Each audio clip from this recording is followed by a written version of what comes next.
So I got Yahweh, Bahashem, Yahweh Shai, forever and ever, so let it be true. We're on another lesson. Today is Thursday, June 27th, 2024. And the last 2 weeks, I've noticed there's been a lot of police and SWAT team surveillance in the neighborhood. And the video that I'm gonna show you right now is a house that my mother owned here in Denver, and I lived right next door to her.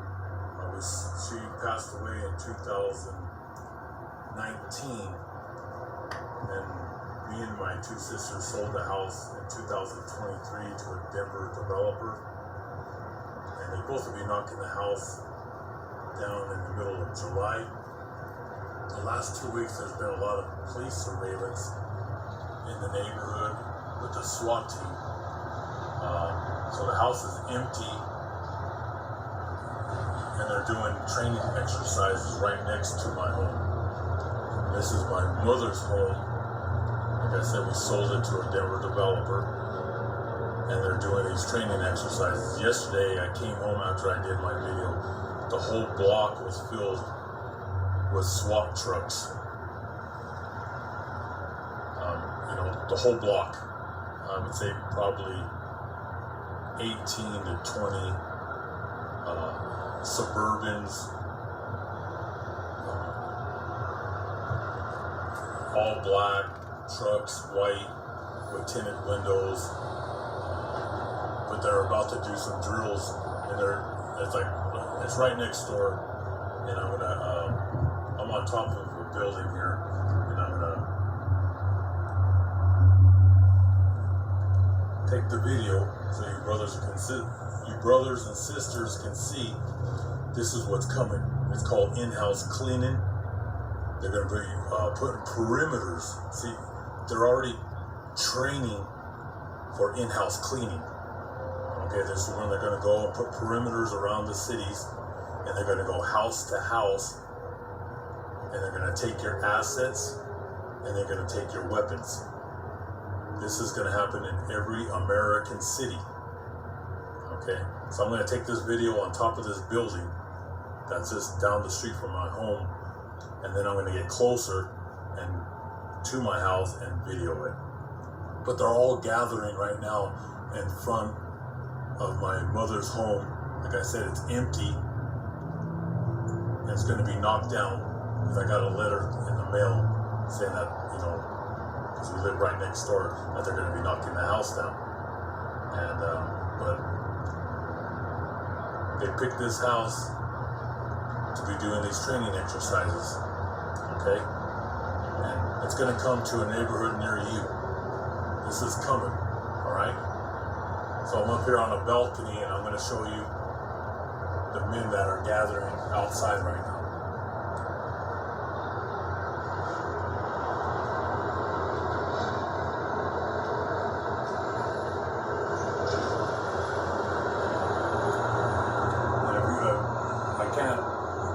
You can't see the rest of the block, but the whole block is filled with SWAT team trucks. And like I said, this is coming. Okay, this is coming to every American city and town in the United States. They're getting prepared to drag you out of your homes. Like I said, we're already in World War III. We're about to go into the second quarter of World War III. And this is where they're going to have lockdowns. There's going to be world lockdowns, and America is going to be locked down. You're not going to be able to leave the city, and the people in the country will never be able to go into the city. The people in the city won't be able to get out to the country. The highways will be locked down, and they're going to, like I said, they're going to go house to house. No one will escape what's coming. And this happens to me all the time. God shows me what's about to come. He'll send me the mice, the rats, the crows, those are signs of what's coming. And now they're doing these training exercises right next to my home. Okay, like I said, my mother used to live next door to me, and they've been doing surveillance for many, many years. Okay, and I just said that in my video yesterday, that men have been walking around my house. They take pictures all the time. They're in dark black Suburbans, black tinted windows. They're in the alley. They're in the front of the house. They're watching me. Just like I get up every day and Satan attacks every day. All right, this is part of being in this truth. But they're coming. Now you can see them. You see them walking in there.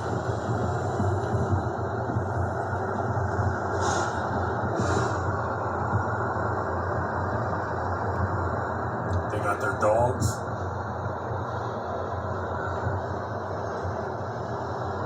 Like I said, they're coming.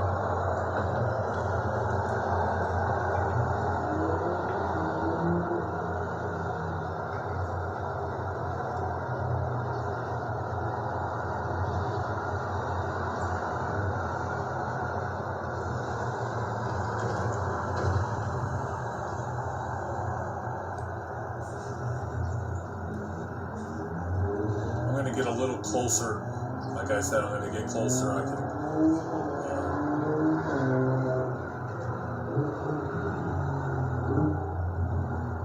So you can see a bird's eye view. But this is coming to every city in America. They're getting prepared. Like I said, they're going to drag you out of your homes. There's going to be these lockdowns. And like I said, you're going to see all these Christian leaders and these so-called politicians, and they're going to be pushing that agenda for the one world order. And whoever refuses the devil's chip will be picked up. And that draft is coming.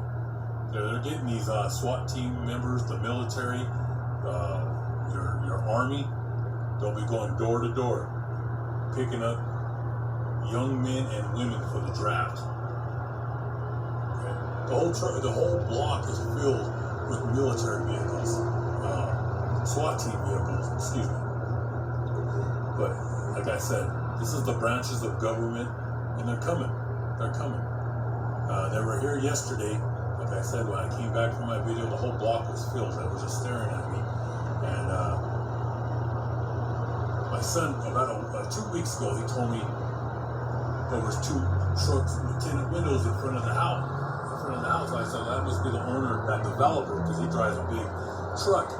He said, hey, they look like, they look like SWAT, my son told me. And I said, this is 2 weeks ago. And I said, no, I think that's the owner, that's that developer that bought the home.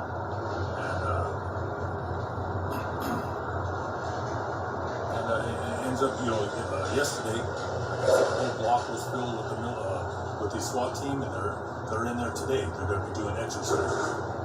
Like I said, they're going to be going door to door with that draft. When they push that draft, and they push the devil's chip, and they're going to be picking up people. That's why you brothers and sisters got to get strong in this truth and be ready, because God's going to test you, and only the strong are going to survive. Because many that know this truth are going to get that devil's chip. They're going to bow down to the one world order. So I'm going to get a little closer. I'm going to go ahead and shut this video down, and I'll get a little closer so you brothers and sisters can see. And it's right at my door. So this happens all the time. Like before 2020, my whole backyard was filled with over 1,000 crows. I can't say much about 2020, but like I said, God will send me signs of what's coming. So hope all you brothers and sisters were edified with this lesson and get a little closer to water. In Indiana, we found this minimum security state prison located in the middle of a U.S. Army Reserve training base, Camp Atterbury, just south of Indianapolis. These black vans at the prison drew our attention because people in Alaska had told us about dark vans driven by unidentified men in dark black uniforms carrying machine guns, stopping people on the highways. We also found these Indiana Department of Corrections employees dressed in black uniforms who drove one of the dark vans.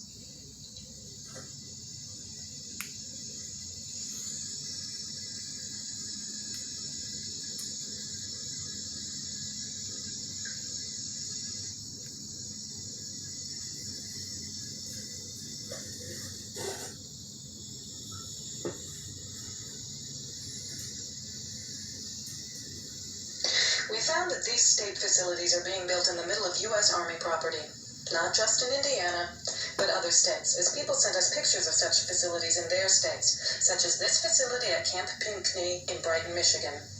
You see not only the black vans here, but curiously, there are reverse swastikas carved into each end of the roof. We also began to receive information about the Federal Emergency Management Agency known as FEMA, such as these pictures of a FEMA facility in Texas. FEMA operations are divided into 10 regions, as we were told in this letter from FEMA.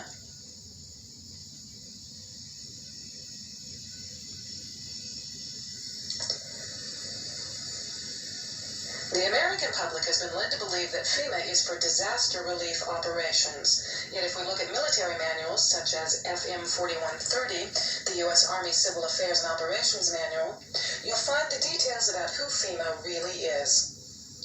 The government doesn't want this information out because, as you can see, the manual says to destroy it by any means that will prevent its dissemination. The manual says that FEMA is the executive agency that serves as the point of contact for the USG for emergency management within the United States.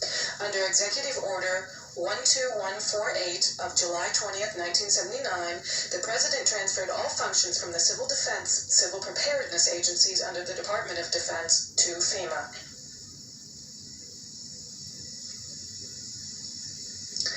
FEMA develops and implements overall concepts and policy guidance and directs activities for nationwide plans and preparedness for emergencies during peace and war. It also develops plans, systems, and capabilities for protection of the U.S. populace, government, and industry, and for stabilization of the economy in time of emergency. Again, we see from this military manual that FEMA is divided into 10 regions and is the command and control agency for all emergency planning. None of this sounds too sinister until you begin to find out what FEMA has done with 96% of their budget. FEMA has built prisons around the country, and they've also built underground facilities. It actually turns out that they are the key agency to implement a plan known as Operation Garden Plot, the plan to put American citizens in prison camps. Under Executive Order 12919, signed by Bill Clinton on June 3, 1993, presidential authority under a 1950s Defense Production Act was delegated to the Secretaries of Defense, Agriculture, Treasury, and Commerce to seize all civilian property for the government solely by declaring them necessary for national defense. It also gave the Director of FEMA the authority to implement FEMA plans during a national emergency.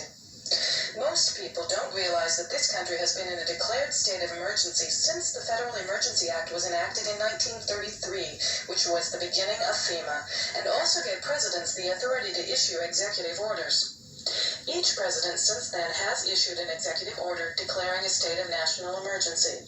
Bill Clinton has issued 3 such orders since he took office. Shown here is a FEMA facility in Denton, Texas, where you can see mile after mile of FEMA command and control trailers.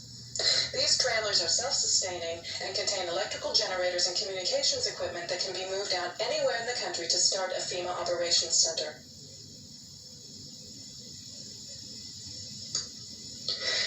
Several military manuals, such as these manuals, ranging from 1985 through 1994, speak of FEMA as the implementing agency for Operation Garden Plot, the plan to put American citizens in prison camps under military control. This 1994 Field Manual for Military Police speaks of Operation Garden Plot as a DoD civil disturbance plan that tells the military what they can and cannot do, and that they will operate under FEMA control.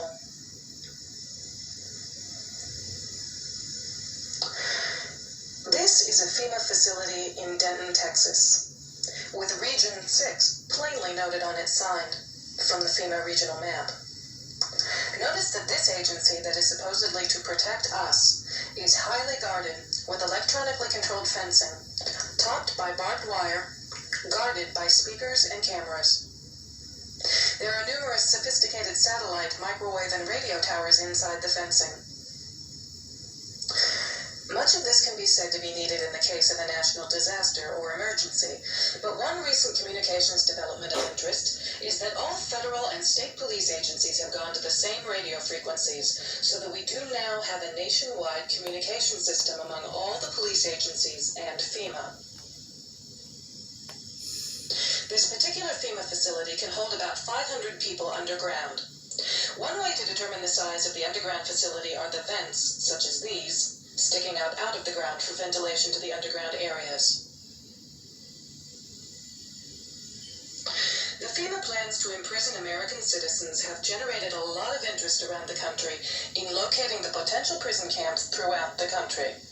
These may be facilities currently being used as prisons, such as those you saw earlier, or prisons that are being built supposedly in the name of the war on drugs, or facilities that have other uses but which could be quickly used to detain large numbers of people, such as this Amtrak facility in Beech Grove, Indiana.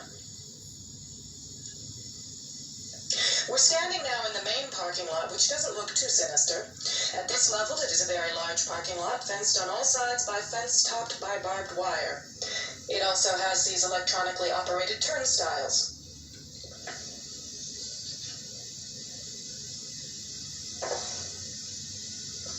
There is also a surveillance camera, just like we saw at the FEMA facility, pointing out to the parking lot, and a helicopter windsock.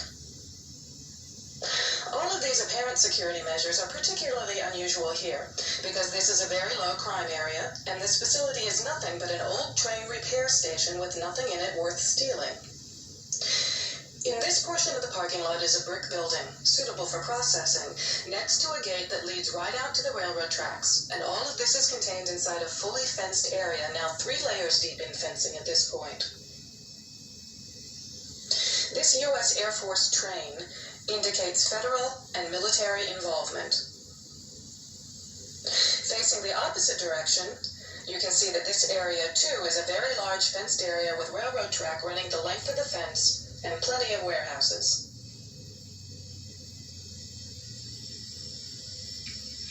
This facility was supposed to have closed in June of 1993, yet instead several $1 million in federal funds have been spent on supposed renovations over the past 2 years. Helicopter windsocks and markers are evident throughout the property. This small building is the only way into a particular fenced area. Inside this building, we see more of the motion-activated detectors, electronic turnstiles, and prison bars.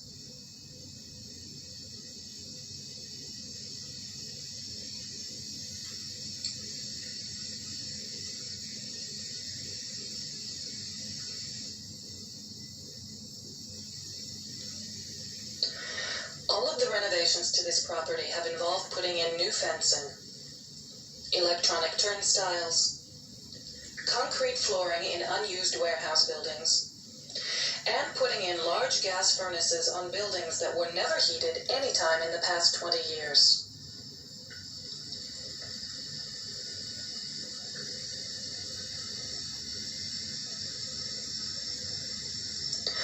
Outside this building is fencing and a cattle run section of fence, all topped by barbed wire, pointing inward, not to keep people out, but to keep people in.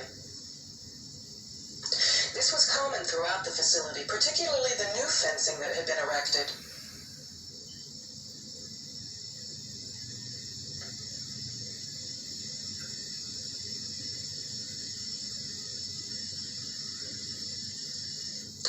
Inside the fenced area on the other side of the building, you'll see signs that say Red Zone, right up next to the railroad tracks that run the length of the fenced area. Next to the Red Zone sign, you can see closely numbered markers on the fences that are too closely spaced to be parking markers, just as if they plan to have people line up to board the trains.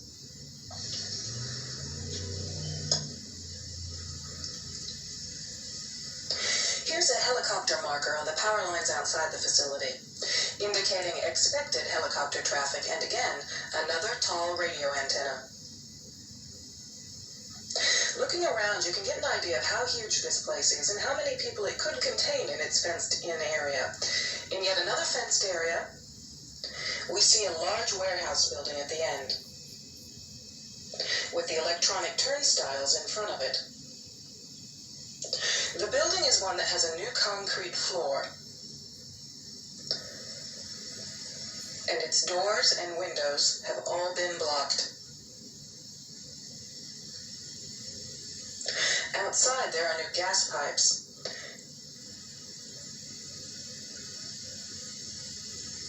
Even as we were filming, a black helicopter flew over us, observing what we were doing, which has happened many times when we have been at the facility.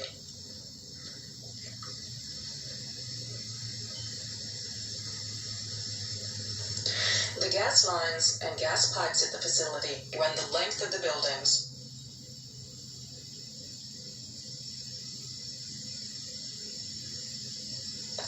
And come out at some very, very large, brand new furnaces that have been installed at the buildings throughout the facility.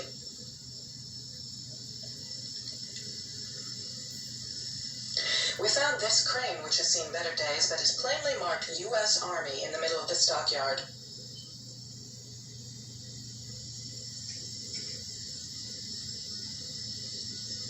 We found other fully working military trucks and equipment here at other times. Inside the facility, we found large fenced-in areas next to the railroad tracks marked Green Zone and Blue Zone, suitable for holding a lot of people. Many of the old warehouse buildings have had new concrete floors put into them. Unused sections of railroad track have been dug up and replaced, and from the supplies in the stockyards, it is obvious they will be doing even more construction and fencing.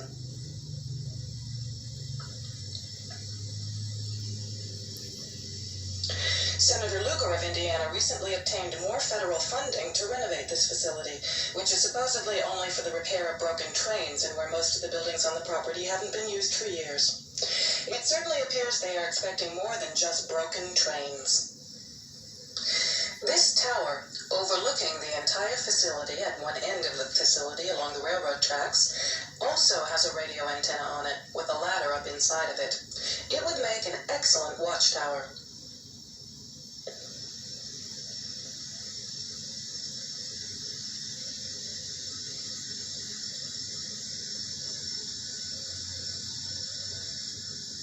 One thing we discovered last year are these stickers on the backs of traffic signs along highways in various states. They come in all shapes, sizes, and colors.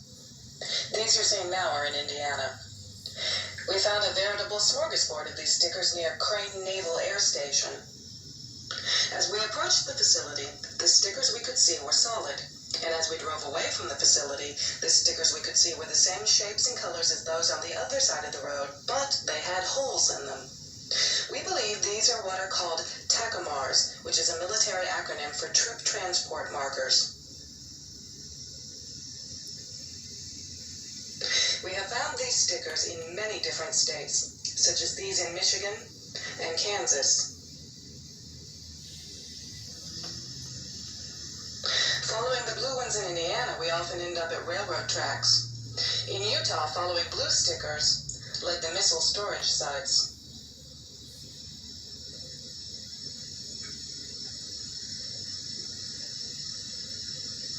Some stickers are put up by state agencies to mark the date that a sign is installed.